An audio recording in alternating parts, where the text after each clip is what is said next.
Sa una, Gov, nagainundong ko mayor ko din mag-health board meeting ni.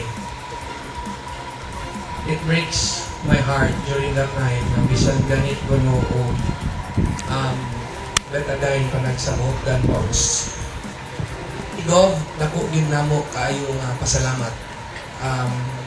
It was a promise nga imong gihatag ni aging piniliay. And to be really frank, para sa kadaghanan, when ito o yun ni Gov, di ba? But karon, within just a year, we have done impossible things from our Sugbo Provincial Hospital to our district hospitals in Bantayan and now here in our district hospital in Daanbantayan. Gipasalamatan ni Congressman San Shimura si Governor 𝗚𝗣𝗥𝗢𝗡𝗠 sa malambuon nga serbisyo sa mga provincial ug district hospital sa lalawigan sa Sugbo. Si Congressman San Shimura usa sa mga nipadayag nga saksi sa dako nga kausaban ug kabag-uhan sa serbisyo sa mga hospital nga gidumala sa Kapitolyo. Iyang giklaro nga dako gyud og kalahian ang bag-ong pamunuan ni Governor 𝗚𝗚𝗡𝗠𝗣𝗥𝗢𝗡 itandi sa niaging administrasyon. So, I am just a facilitator in the capital.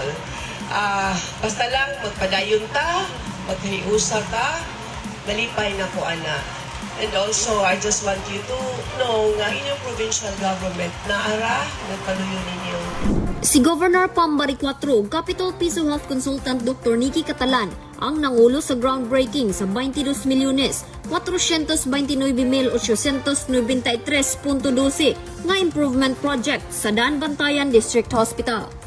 Ang improvement projects naglakip sa construction of outpatient department and pharmacy building, construction of dietary building, construction of linen or laundry building, construction of ambulance parking and maintenance building, construction of hazardous waste storage building, construction of morgue building, construction of covered walkway from the main building to the OPD, repair of the ER or laboratory or radiology or business office complex, repainting of hospital buildings, repair of perimeter fence. Ang pagpalambo sa serbisyo sa mga provincial ug district hospital maoy numero 1 nga prioridad ni People's Governor 𝗚𝗚𝗡𝗚𝗡𝗠. Kani atong Daanbantayan District Hospital existing po ano siya, infirmary ni siya.